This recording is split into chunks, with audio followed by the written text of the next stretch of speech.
This is a 2022 Toyota CHR. It has a 1.8 4-cylinder petrol Atkinson cycle engine mated to a lithium battery. Toyota call this their self-charging hybrid.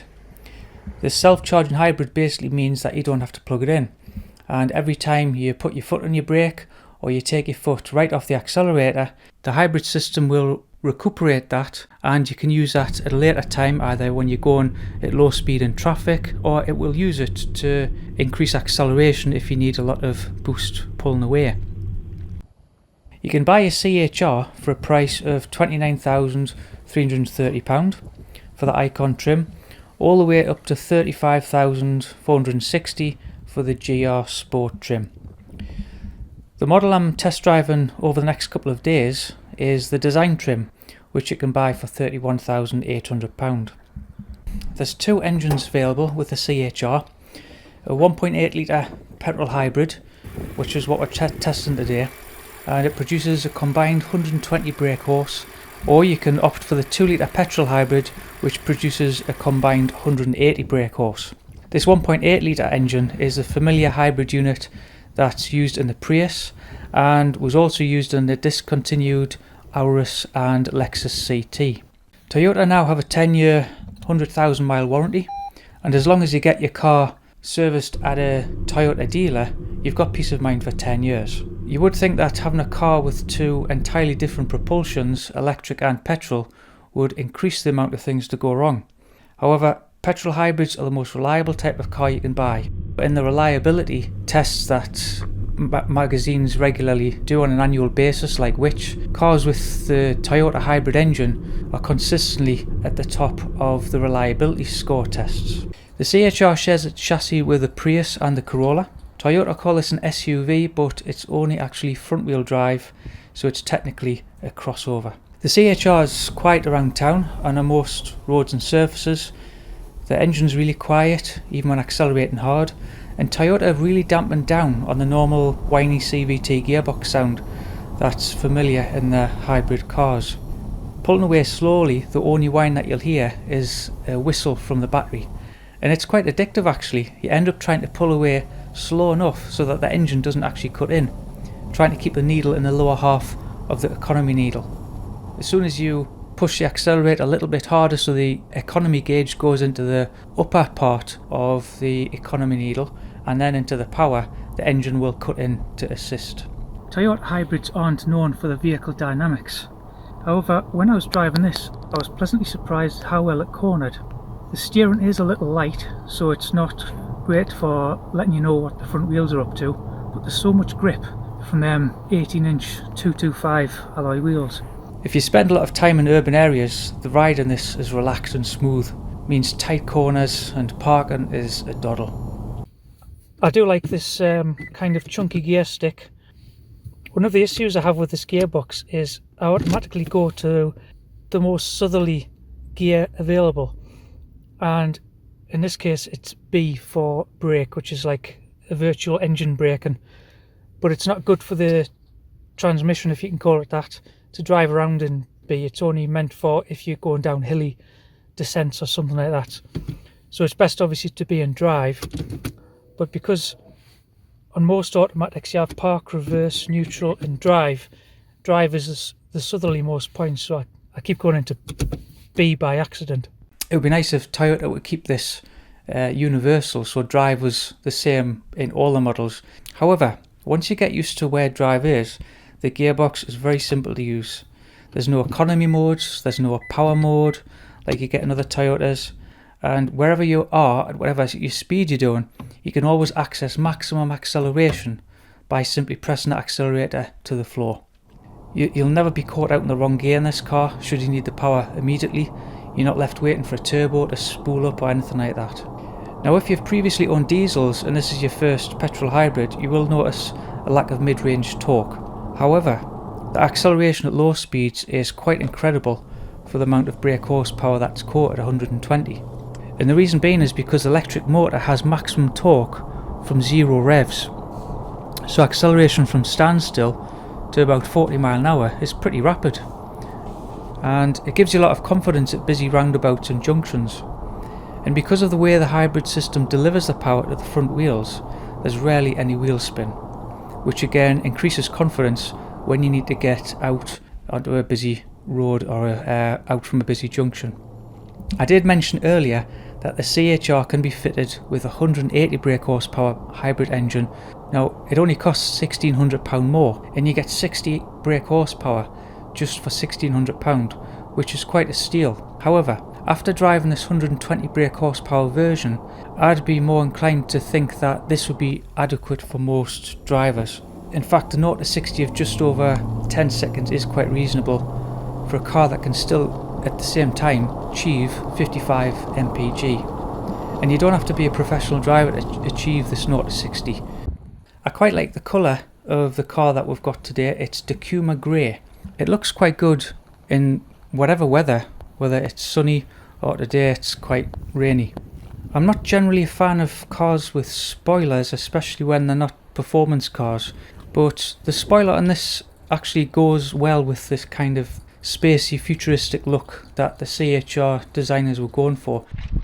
At first I didn't see the point in a raised medium car, but after getting in and out of it several times, I kind of understand the practicality of the ride height. It's a very accessible car, whether you're getting in the front seats or the rear seats. And also that extra ride height gives you a kind of a cocoon feeling when driving around, without giving a lot of wind noise on the motorway. The front seat here is positioned where I would have it, and as you can see, the space in the rear seat is good, with plenty of headroom and knee room. Just something to note, if you will be using this car to ferry children around, the handles are right at the top of the door frames, which could make access difficult for smaller children. They may look good at the top there out of sight, but they aren't very practical for kids.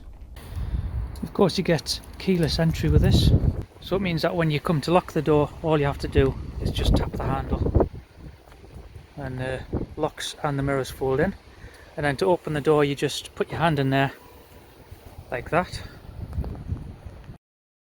Speaking of seats, they're really supportive and they kind of wrap around you.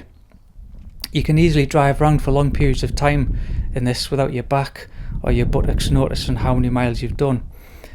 However, it does take some time to make adjustments, which I found fiddly, because these seats aren't electric, which is something I would expect to see on a vehicle which is north of 30 grand. The steering wheel is nice and chunky and includes height adjustment along with rake adjustment. I found the steering a touch too light. It's ideal for parking when you're parking up in the supermarket or whatever, but on country roads and motorways it's nice to know what the front wheels are up to, and that's where kind of a stiffer steering would be handy. The handbrake is electronic, and it's something you don't really have to think about. You kind of miss it at first, having a handbrake which you pull up and down to stop and start, but because it's automatic, after a while you don't really think about it, because it engages automatically when you select park on the gear stick, and also when you select drive to pull away, it'll release automatically as well, so you don't have to think about it. The interior is very nice. The infotainment system is just at the right angle and position for you to not have to take your eyes off the road too much. The touchscreen infotainment screen is 8-inch and it integrates with your phone. The infotainment goes into dark mode when it gets dark enough. The CHR has Toyota Safety Sense, which includes adaptive cruise control, lane trace assist, road sign assist, auto high beam, pedestrian detection, rear cross traffic alert, blind spot monitoring, parking assist, and it also has a good reversing camera, which you really need, as if you look at the rear tailgate window, it's quite high and you can't really see anything out by looking in your rear view mirror. During my time with the CHR, I found the infotainment useful for knowing what's happening with the vehicle hybrid system. It was a little bit irritating that it would default to sat-nav every time I started the car. Perhaps there's a setting in the menu which I missed, but it would always default to sat-nav no matter what I'd left it on before I switched the engine off. The materials on this are nice soft touch leather type material with nice stitching along the dashboard. It gets a bit of bad press, this piano black material, but people saying it leaves fingerprints, but it does really make the interior a nice place to be. And it's dead easy to clean as well, so if you spill your coffee or anything like that on there, it's dead easy to just get an anti-bac and wipe it up. You do get a space there for your phone, and obviously your USB in there. I love the toggle switches on this. A lot of modern cars have gone to where everything's on the infotainment system, but Toyota have stuck with these toggle switches, which are really handy. It means you don't have to take your eyes off the road for very long at all. So if we just toggle through the display, it tells you how much of the time, since you reset the mileometer, how much of the time it was in EV mode. Before I reset this, it was showing about 44%.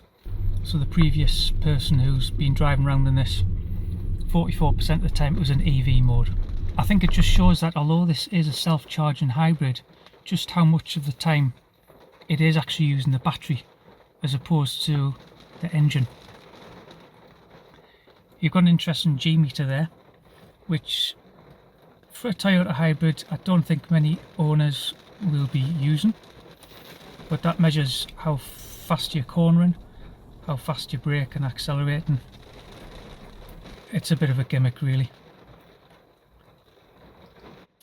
This is a smaller version of what you can have on the infotainment system. So say if you want your sat nav on, you can still monitor whether you're using battery power or whether you're using your engine at any one point in time. What I like about this car though, it comes with a temperature gauge, and that to me is really important if you're going to own a car long term, because you don't want the gauge going into the power when the engine's cold, in the same way that you wouldn't rev an engine when it's cold. This doesn't have a rev counter, but what it has, you can still go off the power gauge. So some Toyota hybrids don't have that gauge. They assume owners aren't going to horse around in it when the engine's cold, but I think that's really useful to have. Although that's shown only 43.4 mpg, that's since I last reset it. So with the design trim, you also get parking assist, parking sensors, keyless entry, auto windscreen wipers, auto headlights, dual zone climate control, heated door mirrors, auto dimming rear view mirror, heated front seats, 18-inch alloys. It also has a system called AVAS, Acoustic Vehicle Approach System. It basically creates a faint sound so that pedestrians know that you're there. So if the car's gone into EV mode, or you've selected EV mode, and you're just running on battery, the car's pretty silent outside, so it just lets pedestrians know that you're there. Sometimes the engine will come on like that by itself if you are using electric. So I think the lights, the external lights are on at the minute with it being on auto, and it doesn't like the battery being below 3 bars.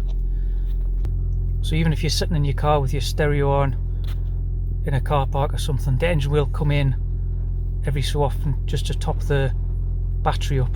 One thing I noticed when it was raining hard and I came back to the car and the windows were steamed up as I got in, how quickly the front windscreen demisted, which is really useful in this country, especially up in the northeast where it seems to rain a lot. It's quite a dark interior, and this can be quite pleasant in the front, but for the rear passengers it may feel a little too dark. Perhaps Toyota could have offered this with a panoramic roof, which would have made all the difference. But there's no luxuries in the rear, there's no air vents, anything like that. I didn't notice any automatic door locks. On most Toyotas and Lexuses, when you're travelling over about 12 miles an hour, the doors will all lock. That's a bit of reassurance for late night city driving. But when I looked into it further, this feature isn't available on the CHR.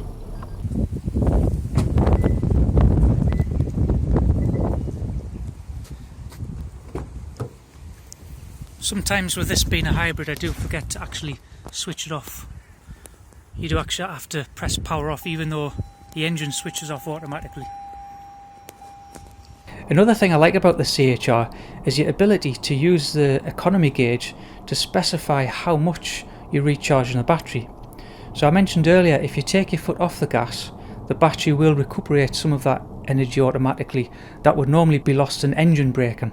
Then if you brake a little bit, you can regulate how much braking energy you regenerate. But it can only regenerate so much of that braking energy. So if you're on an economy run, you can brake way in advance to make sure that you keep the gauge in the blue charge zone on the gauge, therefore increasing the amount of battery that's charged, which you can then use at a later date when you're in traffic or driving at slow speeds below 30 miles an hour, therefore increasing miles per gallon. A slightly frustrating thing with this car was the fact that I wasn't able to select EV mode when I wanted, despite the fact that the battery indicator suggested that I had enough battery. So you can't always pull away in EV mode if you've got an early start and you don't want to wake family or whatever. You would assume you can pull away in EV mode, but because this is such a small battery, the engine will come on if it's using too much electric or it's cold outside, anything like that. However, in the summer you are more likely to be able to use this EV mode, especially with not using the lights, the heaters, etc. The boot space is adequate, being 377 litres, which is slightly more than the Toyota Corolla that the CHR shares its chassis with, due to the taller body on the CHR. And this can be increased to 924 litres with the rear seats flattened. By the way, if you're wondering what CHR stands for, Toyota says that it stands for Compact High Rider. I don't know whether Compact High Rider, when translated back into Japanese, means something better than it does in English, but you can see why they went for CHR instead. So should you buy a CHR? Well, I think if you're in the market for a compact crossover that will be reliable and efficient with a good amount of comfort, then you should test drive the CHR for yourself. At around 32 grand, the car is quite pricey, but what you're paying for is all the technology under the bonnet. However, for 3 grand more, you can buy a brand new Toyota RAV4, which has all-wheel drive and a much more powerful petrol hybrid engine, which in my opinion is worth considering alongside the CHR and the Corolla.